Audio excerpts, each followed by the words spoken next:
European union में अगर कोई देश सबसे बड़ा इजराइल का समर्थक रहा होगा पिछले एक साल में तो वो जर्मनी है।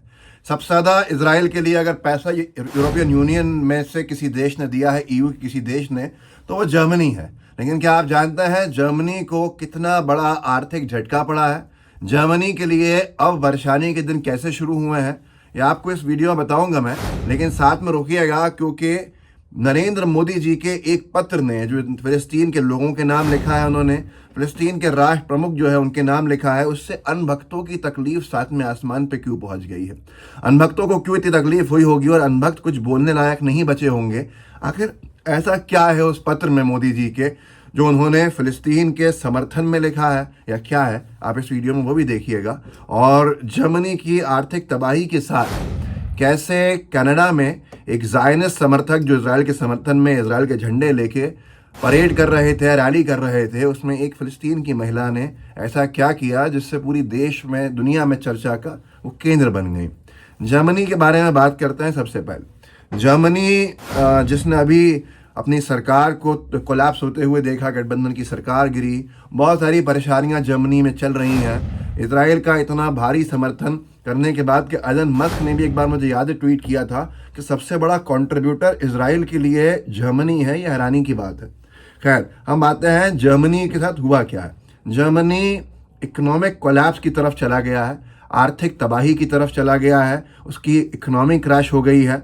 और बड़ा सवाल है कि क्या वापस ये जॉब कट्स जो हो रहे हैं, रिसेशन जो है, हाई एनर्जी कॉस्ट बढ़ गई हैं, पॉलिटिकल इंस्टेबिलिटी है, इस सब से क्या ऊपर उठ भी पाएगा जर्मनी या नहीं? ये तब होता है जब आप किसी और देश के पटे में पैर अड़ा के अपने देश को भूल जाते हैं और उससे नुकसान जो होता है वो कहीं ना कहीं बहुत भारी होता है। ये जो आर्थिक गड्ढा जर्मनी में खुदा है उसका जिम्मेदार कौन है ये तो वहाँ के लोग तय करेंगे। लेकिन आप ये प्रेस टीवी का एक रिपोर्ट है, इसका शुरू का 10 सेकंड सुनिए जरा, आपको समझ में आएगा, फिर मैं बता दूंगा कि वो कह क्या रहे हैं। It is hard to believe that a country that was an economic leader in Europe and in the world in some respects is now fighting for its economic life. Germany is not only dealing with an economic crisis. वो साफ तौर के ऊपर कह रहे हैं कि ये बड़ी मुश्किल है यकीन करने के लिए कि एक देश जो इकोनॉमिक लीडर रहा है, जो आर्थिक पायलट रहा है आर्थिक स्तर के ऊपर दुनिया में, वो कोलैप्स हो रहा है इकोनॉमिकली। और बहुत सारी चीज़ें इसमें चिंता व्यक्त की गई है, कैसे उसने इजराइल को बहुत सारा पैसा दिया और आज चाहे वो इजराइल हो, इजराइल तो वैसे ही इकोनॉमिकली क्रैश हो ही रहा है। इजराइल के कई सारे होटल्स बंद हो गए हैं, इजराइल की टूरिज्म इंडस्ट्री तबाह हुई है। इजराइल जो फ़िलिस्तीन की जगहों को दिखाता था, लोगों को लेके जाता था, घुमाता था, आज कोई घूमने को तैयार नहीं है। कॉस्ट जो है वॉर की वो बहुत ऊपर है और उससे नुकसान सीधे तौर के ऊपर इजराइल की इकनॉमी को हुआ है। और यूएस के भी लोगों के कई बार सवाल खड़े हो रहे हैं। उनका कहना यह है कि इजराइल को इतना जो फंड दिया जा रहा है उससे कहीं ना कहीं आर्थिक तबाही हमें भी देखनी पड़ रही है।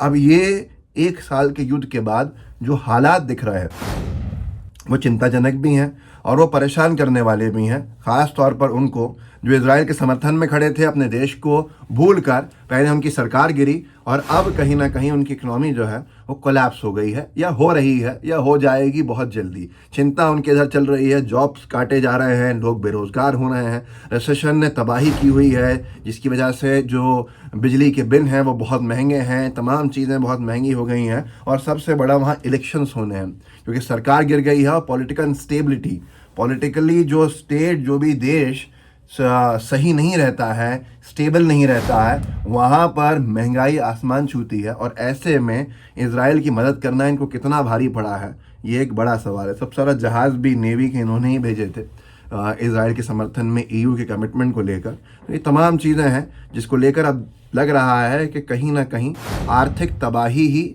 शायद इस युद्ध के जवाब में इजराइल को और इजराइल के समर्थक देशों को देखने को मिल रही है।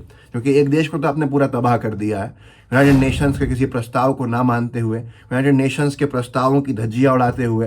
अब ऐसे में वो देश फ़िलिस्तीन का गाज़ा का जो इलाका है वो भले ही शायद बहुत नुकसान नहीं पहुँचा पाया हो, लेकिन इजराइल को जो अब आर्थिक तबाही से नुकसान होने वाला है उसका अंदाज़ा आर्थिक जो मुद्दे हैं उनके जानकार अच्छे से जानते हैं। मैंने नरेंद्र मोदी जी के एक पत्र की चर्चा करी थी इस वीडियो के शुरुआत में। मैं आपको उस पत्र के बारे में ज़रूर बताऊंगा क्योंकि वो बहुत डिटेल में है।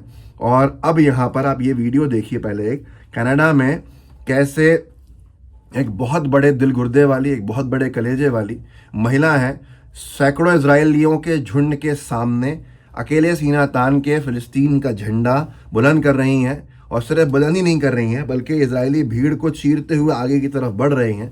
सारे इजरायली अपने हाथों में इजरायली झंडा इसी महिला को देख रहे हैं लिए हुए। आप वीडियो देखिए और इस महिला के साहस को देखिए।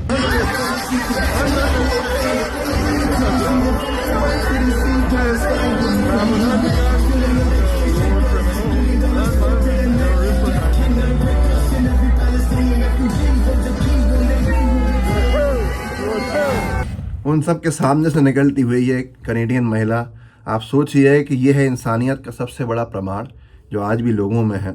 और इसको अगर आप साफ तौर के ऊपर देखें तो नरसंहारी जो समर्थक हैं उनके लिए ये आज एक सीख होगी, सबक होगा कि जो सच पे होता है, जो हक पे होता है, वो किसी भीड़ से नहीं डरता जो झूठी हो, जो मक्कारों के साथ खड़ी हो।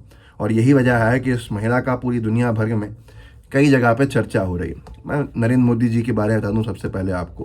नरेंद्र मोदी जी ने क्या चिट्ठी लिखी है, उससे पहले ये भी सुनते जाइए कि आज तक युद्ध का या जुल्म का इजराइल के फ़िलिस्तीन पर 423वां दिन है। और इस 423वें दिन को 2 नवंबर 2024 को 44,486 लोग शहीद हो चुके हैं। बहुत सारे बच्चे हैं इसमें। 1,05,358 लोग जख्मी हैं और अपनी ज़िंदगी की जंग को लड़ रहे हैं। तो ये 7 अक्टूबर 2023 से अब तक का आंकड़ा है जो आपके सामने है। मैंने आपसे कहा था मोदी जी की चिट्ठी को, उस पर चलते हैं। प्रधानमंत्री मोदी जी ने फ़िलिस्तीन के लोगों को पत्र लिखा है, आज़ाद फ़िलिस्तीन का समर्थन किया है उस पत्र में। और क्या कहा, ललन टॉप कह रहा है कि आप उस चिट्ठी को इनके पोर्टल पर पढ़ सकते हैं। उन्होंने लिखा है कि हम बातचीत के ज़रिए 2 राष्ट्र समाधान का समर्थन करते हैं। उन्होंने कहा कि फ़िलिस्तीन के लोगों के विकास के लिए भारत के निरंतर समर्थन को दोहराया है। साथ ही उन्होंने फ़िलिस्तीन में चल रहे संघर्ष के बीच सुरक्षा और मानवीय स्थिति पर भी चिंता जताई है।